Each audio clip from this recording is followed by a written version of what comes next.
Thanks so much, Brett. Yep, we got Tay with us, and we also have a special guest to join in the interview. We thought we'd have an Atlanta family reunion, right, Chris? Wait, see, the thing is, like, you guys don't know. I know Taylor. I remember Taylor with the braces. I remember Taylor with the goggles. I remember Lil Mo Nationals in Austin, Texas. Taylor. You're really about to do this right now? Right now. Okay. Let's let it fly. All right. I know you're gonna do the same to me. You go fire back with something, but the moment I heard you were coming to the desk, I ran from Stadium 8 to make sure that I was here for you. So. How's your cardio?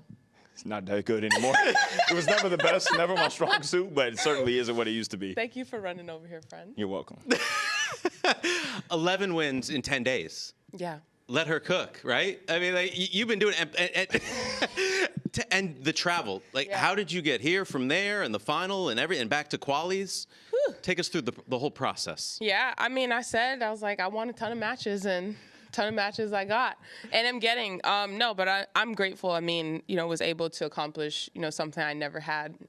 First final, and then won the doubles. It was super cool to leave with 2 trophies. But so I guess the owners of the tournament, essentially the Sheffields, he had very graciously given us his private jet to fly from Austin to here, because Storm and I had to play the next day, and they gave us a not before time, so we were both like not before 2, so we didn't get in until about like 10 p.m. I didn't get to my Airbnb until like almost 10:45, 11, and then tried to get some sleep, and Storm and I hit at like 12. So it's one of those things. I've had really crazy experiences like this before. Cincy. So yeah, you remember that? Like I've just had really wild experiences. So I always kind of go into this mentality where I'm like, you can't do what I'm doing. And I know this, and this is making me strong. Yeah. Like, I tell myself, like, I am strong, because not everyone can do that. Like, it's just, there's so many things that are like stacked against you that you can just kind of like, oh my God, feelings, like I was sore, I was like all the things, and then mentally I didn't have any time to like really process like all of the success and all the feelings, right? Like, literally after the doubles final, I was like, all right, thank you, gotta go. Like, and that's the tough part about the sport, where we're going from like one event to the next. It's tough because you don't really get a chance to like mentally like celebrate yourself before you move on to the next thing. And I literally just had to like move on to the next thing, but it's been working, so no complaints. You said something the other day I heard, in which you talked about you've been playing pro tennis for 15 years, which is crazy to me to think about. I was like, 15 years, I did the math, it started to make sense. From a tennis standpoint, we're the same age, so I'm not taking shots yet. But I'm curious to know, over those 15 years, I'm sure you've seen tennis kind of have some trends and some ebbs and flows, but what I think is remarkable about you is your game style has pretty much remained the same this entire time. You've always played with variety. You've always done things a little bit differently. Now, we're at this stage in your career, how do you feel like that variety is helping you in terms of longevity? Because you've been on the tour 15 years, but from what we're seeing, it looks like you could go another 10 if you really wanted to. Yeah. I think for me, I've always had the ability to play any type of way. It's been really hard because it's like having to figure out how to hone those skills in, Got so many skills. Yeah, and as you thank you. And as you move on, as you move through the levels, different levels require different things. 100%. And different levels require different disciplines, right? And discipline with duration. So it's like, as you get to this top level, it'll be good if you can serve and volley 75 times, but are you going to be able to do that match in and match out? Yeah, against certain opponents as well. Exactly. And I experienced that actually like the 2019 U.S. Open when I beat Halep and I came to the net 100 and something times, whatever. And then I tried to play the same way against Bianca. Different matchup, very different matchup, actually. And after the first set, I just kept getting passed like a parked car, and I just kept watching the ball go past me, and I'm like, yeah, we're going to have to change something, or this is about to be a quick match. And I did, and I had to make that adjustment. I started being a little bit more patient from the baseline, and then when I saw something, I would try and hit it and come in. And then we ended up splitting sets. I think I was the only match that she split sets with the whole tournament. And so, after the match, she was like, that was tough. I'm glad I got through it. But yeah, I mean, I've always had that ability, but I think, the discipline and then the mental clarity of, knowing when to do what. I think that only comes from matches and being out on the court and putting yourself like in those moments where you have to make a choice. Do I drop or do I hit it and I come, you know what I'm saying? Like, and when I have 5 different options, like making the right choice or making the choice that's going to benefit me the most, like in the point, and being able to do that over the course of 2 hours, right? Match in, match out for 7 matches. Like, that is the test. So it's never really been about skill. Like, we all know that, but it's been about like the decision making and backing myself as well in those moments. So, but don't you think the decision making is a product of having the skill and the options to do multiple different things? Like, it takes reps and to figure things out, but you have so many attributes, so many. Your backhand this year at the Open against Andreeva was the best I've ever seen. I was texting people that we grew up with going, has Taylor's backhand always been like her weapon like this? And you just each day, you never know. And I think that the opponents kind of feel that when they're going up against you. Yeah, it keeps it fun for me, for sure. I'm sure. It keeps it fun, but I just think that it just takes the match reps. You know, you can rep it in practice as many times as you want, but like how many times do you have a sitter shot and then you miss it because you think of too many things? So it's like, it's where I'm at right now. It's like the matches have really helped me to be able to make those decisions, those game time decisions. I feel like I did that really well today. Buskova she makes a ton of balls and she makes you play. And I felt like I was just on it with just making the right decisions, not overplaying. There were times when I threw in the drop. There were some times when I came in, missed the volley, but I was like, whatever, you did the right thing, and we move on. So I feel like I'm sounding like a very mature gal out here on the tennis circuit. 15-year veteran. Jeez.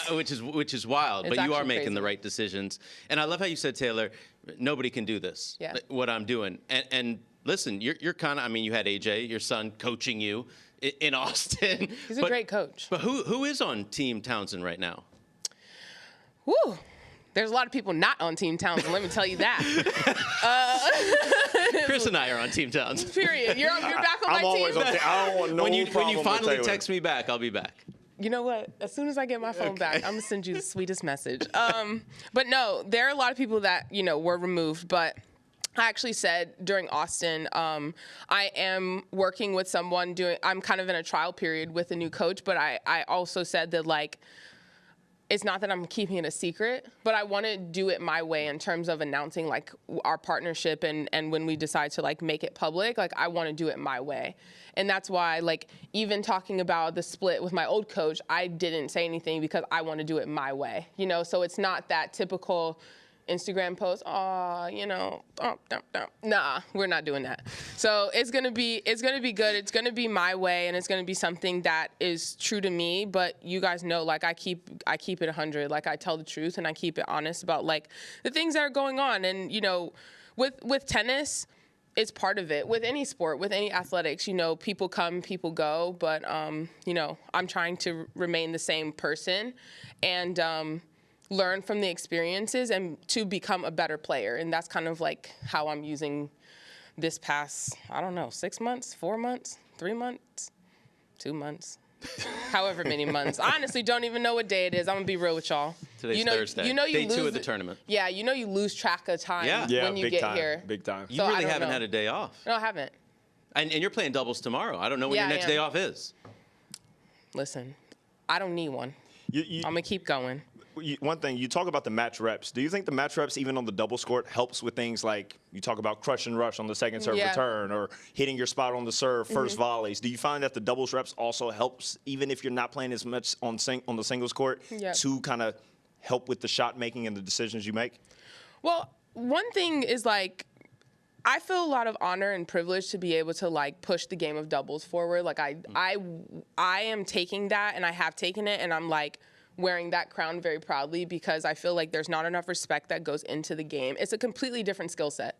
And so that's why there are people who are really good in singles, like it doesn't always transfer. Yeah. Like you need those reps, right? To be able to know. I mean, it's very instinctual, but it's also positional, it's tactical, it's all these different things that you have even half the amount of time to make those decisions. Doubles has always, I mean, you know this, since we've grown up, I've always loved being on the doubles court. I've always loved playing, and I always felt like it helped my game. Like, I was able to just practice the things that I naturally do on the court anyway. It was funny because in Austin, I was playing both singles and doubles, and there were certain things that I didn't feel like I did as well in my singles that then when I would go into the doubles, I would be like, all right, I'm going to do this. Yeah. So, like, I was super tight on my serve. I'm like, I'm letting it rip. And then it's like ace, ace, ace, ace. Like, you know, or even like my returner serve. Like, you know, you just get extra practice. It doesn't always translate like that for everyone because it is a lot, and you need to be able to physically handle that. Like, it's not easy to do that week in and week out. I personally feel like I'm built for that, so I do it and I enjoy it. Not everyone is built for that, but yeah, it's fun and it helps me. And so, like, I use it like more of a mental challenge, you know, like I know that I can hit the ball. I know that I know how to play tennis, period, whether it's singles or doubles, but like, how can I use this opportunity where I'm competing to get better? And that's kind of like how I use it. Well, one quick little Mo story of Chris.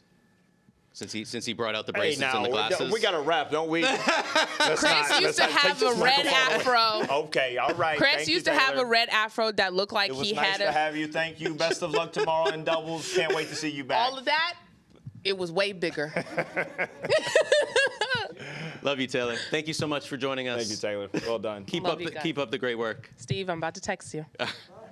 More on Tennis Channel right after this.